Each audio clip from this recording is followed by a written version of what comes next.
On the 30th of December 1812, in the freezing snow-swept landscape of Eastern Europe, General Ludwig Yorck von Wartenberg found himself facing a decision that, technically, was not his to make.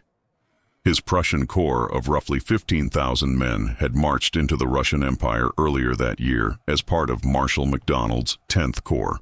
Prussia was still Napoleon Bonaparte's formal ally, a status forced upon them at gunpoint years earlier. Therefore, Yorck was expected to obey French orders. By December, however, the entire campaign was falling apart. The legendary Grande Armée was retreating west in a state of apocalyptic ruin. Russian forces were closing in from all sides, and Russian officers had opened secret, highly dangerous talks with the Prussians. The Russians were not asking Yorck to declare war on France. What they wanted was narrower, and for that reason, just possible. They simply asked him to remove his corps from the fighting and stop helping the French against them. Yorck still had a serious, potentially fatal problem. King Frederick William III of Prussia had never authorized him to abandon the French alliance. The king had spent years trying to preserve what remained of Prussia under the crushing weight of Napoleon's pressure, and nobody yet knew whether the disaster in Russia had permanently broken French power. If Napoleon somehow recovered, Yorck's independent action could give the emperor an excuse to wipe Prussia off the map completely. The compromise was the Convention of Tauroggen. Yorck declared his corps neutral and moved it into a designated area where it would remain outside operations against the Russians for a fixed period. He had not declared war on France, but he had stopped fighting for it. King Frederick William did not immediately endorse him. Publicly, the king distanced himself from the convention, and formal proceedings against Yorck were allowed to begin. From the government in Berlin's point of view, caution still made perfect sense. Napoleon had lost an army before. That did not yet prove he had lost the ability to build another one. Even so, something fundamental had changed in the air of Europe. A Prussian general had taken thousands of Prussian soldiers out of Napoleon's war without waiting for permission from either Paris or his own cautious king. To understand why he was willing to take that terrible risk, we have to look at what was coming back from Russia. The graveyard of the Grande Armée Napoleon had entered the Russian campaign in the summer of 1812 with forces that, across the invasion as a whole, approached 600,000 men. It was the largest military force ever assembled in the history of Europe. By the end of that same year, only around 20,000 of the main fighting remnants recrossed the Niemen River in anything close to organized condition. Other survivors remained locked in besieged garrisons, hospital beds, flank formations, and scattered, starving columns. The central army that Napoleon had personally led eastward, however, had effectively ceased to exist. It had been swallowed by the snow, starvation, and the relentless pressure of the Russian winter and Cossack raids. Russia had paid an enormous bloody price for that result. Its armies had fought for months across huge, punishing distances. The western provinces of the empire had been utterly devastated, and military and civilian losses ran into several 100,000. Most shockingly, the ancient capital of Moscow had burned to the ground. Tsar Alexander I, therefore, had every reason to stop the war once the freezing, starving French had been driven beyond the Russian frontier. He chose not to. For Alexander, merely clearing Russian territory did not solve the larger existential problem. Napoleon still dominated much of Germany and Poland, where he could recruit hundreds of thousands of new men and draw on the wealth of allied states. The Tsar ordered the Russian army to continue marching west, aiming to strike before France had time to catch its breath. That momentous decision changed the meaning of the entire campaign. The retreat from Moscow was no longer only the tragic end of a failed invasion. Russian forces were now moving deep into a part of Europe where Napoleon's authority had always depended on allies. Allies who had spent years silently calculating how dangerous it would be to finally oppose him. Prussia was the first major test. The ghosts of Jena and Auerstedt. 7 years earlier, Prussia had confidently entered a war against France with a military reputation built on the legendary legacy of Frederick the Great. They possessed an army that many Europeans still treated with profound respect and fear. But in the autumn of 1806, that grand reputation collapsed in a matter of hours. The main Prussian armies were utterly dismantled at the twin battles of Jena and Auerstedt. French troops marched triumphantly into Berlin. Impregnable fortresses surrendered without firing a shot, and the humiliating peace treaty that followed ripped large territories away from Prussia, imposed crippling financial burdens, and sharply restricted the size of its standing army. From that dark moment on, even the most basic decisions about Prussia's own national security had to be made with one terrifying question in mind: how would Napoleon react? The agonizing defeat, however, forced the Prussian military to change. Visionary reformers, such as Gerhard von Scharnhorst and August Neidhart von Gneisenau, began a quiet revolution. They fundamentally altered officer selection, shifting away from pure aristocratic privilege toward merit. They modernized training and tactics. Because France strictly limited the size of the standing Prussian army to a mere 42,000 men, Prussia looked for clever ways to train more soldiers than its formal establishment appeared to contain. They utilized a system of rotating men through brief, intensive training and sending them into the reserves, slowly building a massive pool of hidden manpower. These reforms did not suddenly create a perfect, invincible force. Their immediate purpose was much more practical. If another war came, the country simply could not afford a second 1806.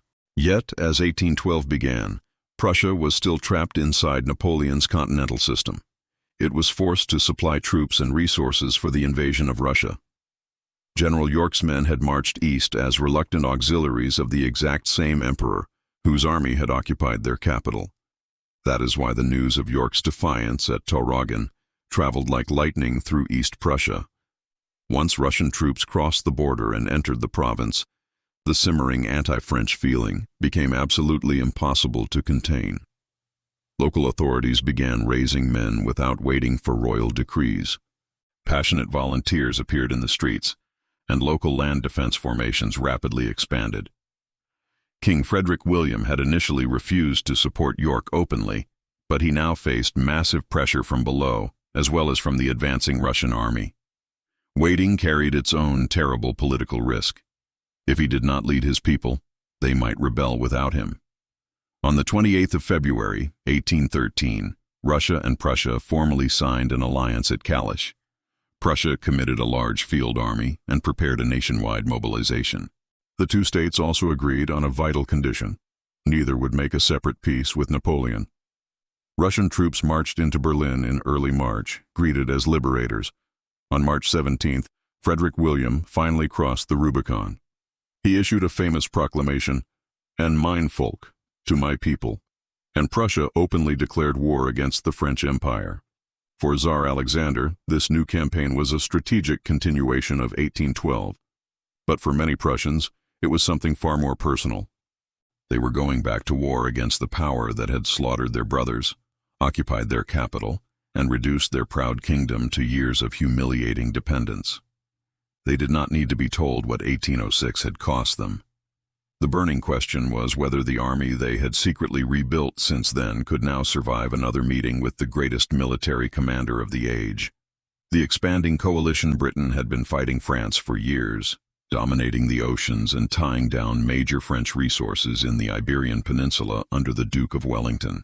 Its contribution to a new continental coalition in Germany did not depend on putting the largest army on the ground.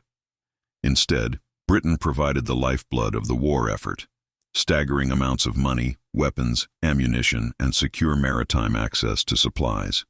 They would pay the governments that were willing to keep troops in the field. British support grew massively in 1813, while Sweden also entered the coalition on terms that reflected its own specific interests. Sweden's role brought an unusual and dramatic figure back into the story: Jean-Baptiste Bernadotte. Bernadotte had made his entire career in the French army, rising through the ranks of the Revolution to become one of Napoleon's elite marshals of the empire. But European politics makes strange bedfellows. After Sweden lost Finland to Russia and faced a succession crisis, the Swedish parliament chose Bernadotte as their crown prince in 1810. Adopted into the royal house as Charles John, he was not yet king, but he was already directing Swedish foreign policy. Bernadotte was not returning to war out of loyalty to his old French career.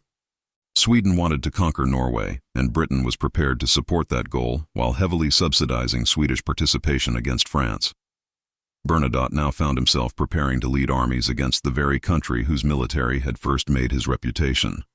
Elsewhere in Germany, however, governments were much less ready to move. After his legendary victory at Austerlitz years prior, Napoleon had completely reorganized much of western and southern Germany. He formed the Confederation of the Rhine under strict French protection, a move that helped bring the 1,000-year-old Holy Roman Empire to a final end. The Habsburg dynasty survived in Vienna under a new Austrian imperial title, but the old political structure of Germany had been entirely dismantled. The Confederation supplied Napoleon with tens of thousands of soldiers and immense resources, many of whom had marched into Russia never to return. Repeated, heavy recruitment had produced deep resentment across the German states. But the rulers of Bavaria, Saxony, Württemberg, and others still needed to know for certain whether Napoleon was actually losing control before they dared to turn against him. In the spring of 1813, Napoleon gave them a very good reason to hesitate. The Emperor strikes back. Russia had taken away an enormous number of veteran French soldiers, highly trained officers, elite cavalrymen, and irreplaceable horses. What the Russian winter had not destroyed, however, was the French state's terrifying ability to conscript. New imperial decrees called up hundreds of thousands of young men across the empire. The mobilization connected with rebuilding Napoleon's forces reached roughly 650,000 on paper. Those men were never all concentrated in Germany at once. Many were still training, serving in fortresses, or assigned to other theaters like Spain. Even so, by the end of April, through a sheer triumph of administrative will, Napoleon had more than 200,000 troops available in Germany. Roughly 140,000 of them were concentrated in a main striking force around Weissenfels. The breathtaking speed of that recovery was enough to make the German states think twice about abandoning their French master. But this new army was not the Grande Armée of 1812. There were still hardened veterans scattered in the ranks, but the proportion of teenage conscripts, nicknamed the Marie-Louises after the Empress, who signed their draft orders, had risen sharply. Experienced, non-commissioned officers could not be magically replaced by issuing another conscription decree. The shortage of horses was even worse. It affected the cavalry, the pulling of heavy artillery, the transport wagons, and the movement of vital supplies. That specific weakness mattered in a way that simple headcounts did not show. Napoleon could rebuild infantry faster than he could rebuild the mounted arm. Without cavalry, he lacked the eyes needed for deep reconnaissance. More importantly, after winning a battle, he lacked the fast-moving pursuit forces necessary to stay on a retreating enemy until its formations finally broke apart. By late April, the massive French columns were moving toward Leipzig. Napoleon desperately wanted a major spectacular result before the Austrian Empire decided where it stood in the coming conflict. The combined Russo-Prussian army now had to make a choice: continue to withdraw or attack while the French were still stretched out along the marching roads and had not fully concentrated their massive numbers. The Allies chose to fight. The bloodbath of Lützen. On the 2nd of May, Allied columns moved aggressively against Marshal Ney's Third Corps near Lützen, south of Leipzig. The opportunity was very real. Napoleon's army was still dispersed on the march, and the critical weakness of his cavalry had severely limited the information reaching French headquarters. If the Russians and Prussians could strike hard and fast enough before the other French corps arrived, they might completely destroy a large part of the French army in isolation. The Prussians carried the heavy burden of the early fighting around Grossgirchen and the cluster of nearby villages. They pushed Ney's young, inexperienced infantry into repeated brutal close combat. The ground changed hands several times in savage, point-blank musketry and bayonet charges. French units were forced back in places, and Napoleon had to feed his reinforcements directly into a chaotic battle that was already in progress, rather than one unfolding according to a master plan prepared in advance. For the Prussian troops, this was the first major, violent test of the army they had rebuilt after 1806, and it was taking place against Napoleon himself. The intense desire to settle old accounts did not make the fighting any easier. It made it a bloodbath. Ney's corps bled, but they held the line just long enough for help to arrive. Napoleon reacted with his trademark tactical brilliance once he understood the true scale of the attack. Corps that had been marching separately were instantly redirected toward the sound of the guns at Lützen. As the afternoon wore on, French numbers steadily increased. Russian units poured in to support the exhausted Prussian assault, but the local numerical advantage the Allies had hoped to exploit was vanishing with every fresh French formation that reached the battlefield. By evening, the French pressure was beginning to spread dangerously across both sides of the Allied position, and Napoleon still had his elite Imperial Guard in reserve. The Russian and Prussian commanders faced a grim choice. They could remain on the field and risk being caught and crushed by the growing French concentration, or they could leave while darkness still gave them room to disengage safely. They chose to withdraw. Napoleon had won the battlefield, and the Allies had suffered serious casualties. But this retreat did not look anything like the catastrophic collapse Prussia remembered from 1806. The Allied army remained tightly together. Its artillery did not disappear in a chaotic, panicked rout, and the withdrawal stayed professional and organized. This was the exact moment where the French shortage of cavalry became far more than a simple administrative problem. Napoleon desperately wanted to press the retreat, to turn a tactical victory into a strategic triumph. But he lacked the mounted strength to turn this defeat into the kind of total destruction his earlier campaigns had so often produced. The Russo-Prussian army escaped as a functioning army. For Prussia, escaping was not a victory, but it was incredibly significant. The men who had marched into Lützen wanting to answer the humiliation of 1806 had failed to defeat Napoleon. Yet, they had fought him directly, stood their ground, and remained fully capable of continuing the war. The cost, however, was high. It included Gerhard von Scharnhorst, one of the central visionary figures in the military reforms that followed 1806. He was wounded in the leg at Lützen. The injury, exacerbated by the grueling retreat, would contribute to his tragic death from infection during the armistice in June. The Meatgrinder of Bautzen. The Allies now withdrew further east toward Bautzen. Napoleon followed relentlessly, hunting for the decisive war-ending result that Lützen had denied him. At Bautzen, the coalition prepared a massive defensive position east of the town. Around 96,000 Russian and Prussian troops dug in, facing a French army that swelled toward nearly twice that strength as Napoleon brought more and more formations into place. This time, Napoleon was not reacting to a surprise attack. He held the initiative, and he intended to use it to annihilate his enemies. French pressure across the front of the Allied line was meant to do more than just force the defenders backward. Napoleon wanted the coalition commanders to commit their men and all their reserves where the fighting was most obvious and loud in the center. Meanwhile, Marshal Ney was ordered to execute a massive flanking maneuver, moving from the north directly against the Allied right wing. If Ney reached the right ground at exactly the right time, he could completely sever the Allied line of retreat. Then the Allies would not simply lose the field. They would be trapped, encircled, and destroyed. The savage fighting continued for 2 full days. Russian and Prussian troops gave ground slowly, but they kept their formations together, fiercely contesting the approaches while their commanders fought to protect their single escape route to the east. As more and more French units entered the battle, the overwhelming difference in numbers became impossible to absorb. The critical opportunity arrived on the second day. Ney had successfully reached a position from which his corps could put fatal pressure on the Allied right, effectively closing the trap. But instead of completing the wider, sweeping movement Napoleon desperately needed, Ney became distracted by local fighting, and his attack shifted toward the center of the battlefield. The result was terribly costly fighting for both sides, but the vital escape route the coalition needed was never fully closed. The Russians and Prussians immediately used that remaining space.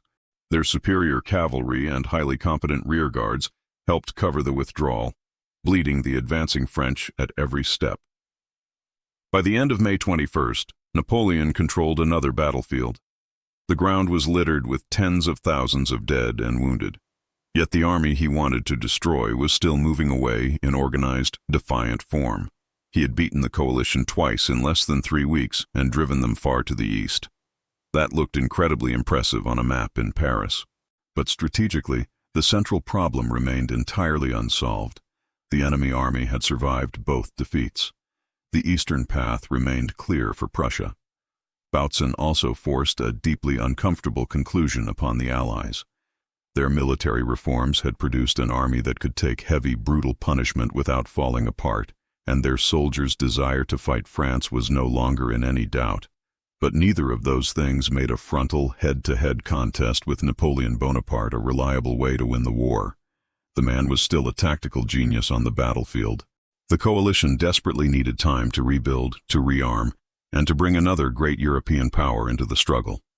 Napoleon, exhausted and lacking the horses to finish the job, agreed to give them that time.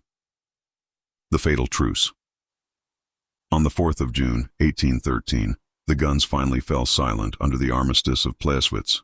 Napoleon later in life would call this armistice one of the greatest mistakes of his military career. At the time, however, the emperor had sound military reasons for accepting it. His incredibly rapid spring campaign had cost tens of thousands of men to battle, disease, and marching exhaustion. Many of the young, newly conscripted soldiers desperately needed rest and reorganization, and the army absolutely needed time to procure horses. Supply wagons also had to catch up after such a rapid advance through devastated German territory. The Russians and Prussians were in no better physical condition. Russian ammunition and supply stocks were under immense strain, stretched over incredibly long lines back to their homeland.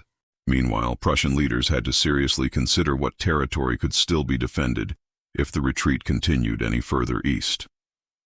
At that exact moment in June, the Austrian Empire had not yet officially entered the war, so the anti-French coalition was still significantly weaker than it would later become. For a short time, the pause seemed to preserve Napoleon's overall advantage. Diplomacy in the shadows soon changed that calculation entirely. Britain rapidly increased its financial commitment, pouring gold into the coalition war chests. Sweden's army officially became part of the wider strategic planning, but the true turning point lay in Vienna. Austria moved first as a diplomatic mediator, then shifted toward armed neutrality, all while its relationship with France rapidly deteriorated. Austria was not another small German state deciding whether to change sides to survive. The Holy Roman Empire had vanished, but the Habsburg monarchy remained a massive, heavily armed major power. Napoleon had repeatedly defeated Austria in the past, capturing Vienna twice, and had then tried to bind the Habsburgs closer to his system through his dynastic marriage to the Archduchess Marie-Louise. Austria had even supplied an auxiliary corps for the Russian campaign in 1812, but Vienna still had its own cold, calculating interests. The brilliant Austrian foreign minister, Clemens von Metternich, wanted his nation restored to a central, dominating position in European politics. He did not want unlimited Russian influence pushing into Central Europe, but he was equally unwilling to accept permanent French dominance and bullying in Germany. On June 26th, Metternich traveled to meet Napoleon at the Marcolini Palace in Dresden. It was a meeting that would decide the fate of Europe. The conversation lasted for 9 grueling hours and became increasingly hostile. Napoleon furiously accused Austria of exploiting his temporary difficulties to extort him. Metternich calmly presented demands that required major, humiliating French concessions, including a stronger, independent Prussia and a heavily reduced French position in Poland and northern Germany. Austria also demanded its own lost territories returned, while the future of the Confederation of the Rhine became part of the wider dispute. Napoleon flatly refused to dismantle the imperial system he had built through years of bloody war. In a famous moment of rage, the emperor reportedly threw his hat across the room, shouting that he would not give up an inch of territory and declaring that he did not care a snap of his fingers for the lives of 1,000,000 men if it meant preserving his glory. Metternich coldly looked at the emperor and replied, "Sire, you are lost." The meeting did not single-handedly send Austria into the coalition. Vienna had already been carefully moving in that direction. What the bitter exchange showed was that the diplomatic distance between the two governments had become impossible to bridge. The armistice was extended to August 10th, while hollow negotiations continued at Prague. Napoleon used the pause to furiously rebuild his army and beg for cavalry. His enemies did the exact same, but they also worked on the fundamental strategic problem that had troubled them since the spring. Even with larger armies, how could they keep Napoleon from using his tactical brilliance to defeat them one at a time? The negotiations at Prague officially ended at midnight on August 10th. 2 days later, the Austrian Empire formally declared war on France. The Sixth Coalition already existed, but Austria's entry fundamentally changed its scale. Napoleon now faced a major, well-rested Austrian army capable of approaching Saxony from the south. Across the wider German and Central European theater, coalition forces approached an astonishing 800,000 men once the main armies and supporting formations were counted. Depending on the method of calculation, they were not assembled in one giant mass. The Allies instead organized their principal forces into three separate, massive armies operating from different directions. The largest was the Army of Bohemia, under the command of Austrian Prince Karl von Schwarzenberg, positioned south of Napoleon and able to move towards Saxony and Dresden. To the east stood the fiercely aggressive Prussian General Blücher, commanding the Army of Silesia. And to the north was the Army of the North, under the command of the former French Marshal, now Swedish Crown Prince, Charles John Bernadotte. These massive numbers gave the coalition options it had entirely lacked in the spring, but they also created a terrifying coordination problem. If one army moved too aggressively and got too far ahead, Napoleon could use his central position to concentrate his entire force against it and wipe it out before help arrived. He only had to catch them one at a time to win the war. The Trachenberg Plan. During the summer armistice, Allied leaders and their military staffs worked tirelessly on a way around that exact problem. Tsar Alexander, King Frederick William, and Bernadotte met at Trachenberg in Silesia. Austrian planning, including brilliant staff work associated with officers such as Radetzky, fed heavily into the discussion, while Russian and Prussian officers brought their own hard-learned proposals.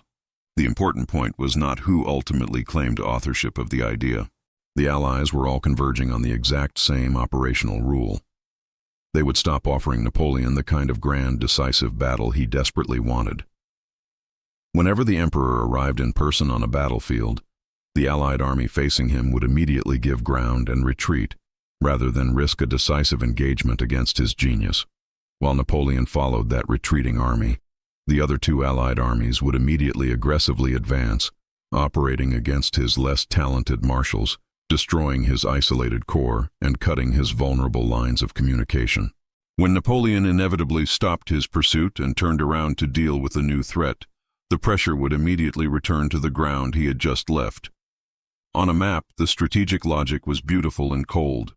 If Napoleon drove east against Blücher, the northern and southern armies had huge room to move in behind him.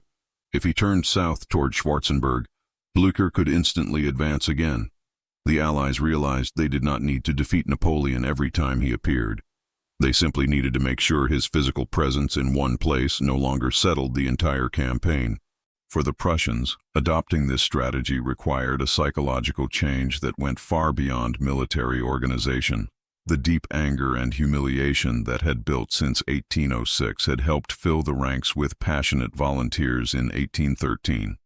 At Lützen and Bautzen, the reformed army had proudly shown that it could stand and fight the French emperor without collapsing. But those battles had also shown the bitter limit of fighting for pride and satisfaction alone. The emperor could still concentrate forces fast enough to win a major engagement. By the summer, Prussian commanders had to think less about getting the glorious battle they wanted, and more about strategically denying Napoleon the decisive battle he needed to survive. General Blücher was highly aggressive by nature and had no shortage of personal reasons to want to fight the French. But preserving his army of Silesia was now understood to matter far more than accepting a contest simply because Napoleon had appeared in front of it. The Trap Springs. The Grand Coalition did not have to wait long to test their new theory. Hostilities officially resumed in mid-August. Napoleon still firmly believed his central position in Saxony would allow him to strike out and crush the Allied armies separately, just as he had done in his glorious early campaigns. Berlin remained an important political objective in the north. Dresden was absolutely essential as his central supply hub in the south. And in the east, Blücher's army of Silesia offered a tempting target that Napoleon hoped to bring to a rapid, war-ending battle. On August 23rd, Napoleon lunged eastward, moving the bulk of his forces rapidly against Blücher. But Blücher did not stay to give him the decisive engagement he wanted. Following the new doctrine to the letter, the army of Silesia instantly withdrew, forcing the French to march farther and farther east, exhausting themselves if they wanted to maintain contact. It was the Trachenberg strategy working flawlessly in practice. Napoleon was there in person, so Blücher would not risk his army simply to satisfy his own burning desire to fight him. Then, exactly as planned, frantic reports reached the French emperor from the south. Schwarzenberg's massive army of Bohemia was pouring out of the mountains, moving out of Bohemia and violently threatening Saxony. Its line of advance pointed like a dagger directly toward the central base of Napoleon's entire German campaign, the city of Dresden. Napoleon was overextended. He could not continue fruitlessly chasing Blücher into the east while the largest Allied army threatened to capture his most important logistical position and cut him off from France entirely. Furious, he was forced to leave Marshal MacDonald behind to watch the elusive army of Silesia, and frantically turned his exhausted troops back toward Saxony. During the armistice, the Allies had agreed that when Napoleon appeared, they should avoid the battle he wanted and exploit his absence elsewhere. Now, the army of Bohemia was approaching Dresden, and a desperate Napoleon was rushing back to face a united, learning Europe that was finally figuring out how to beat him.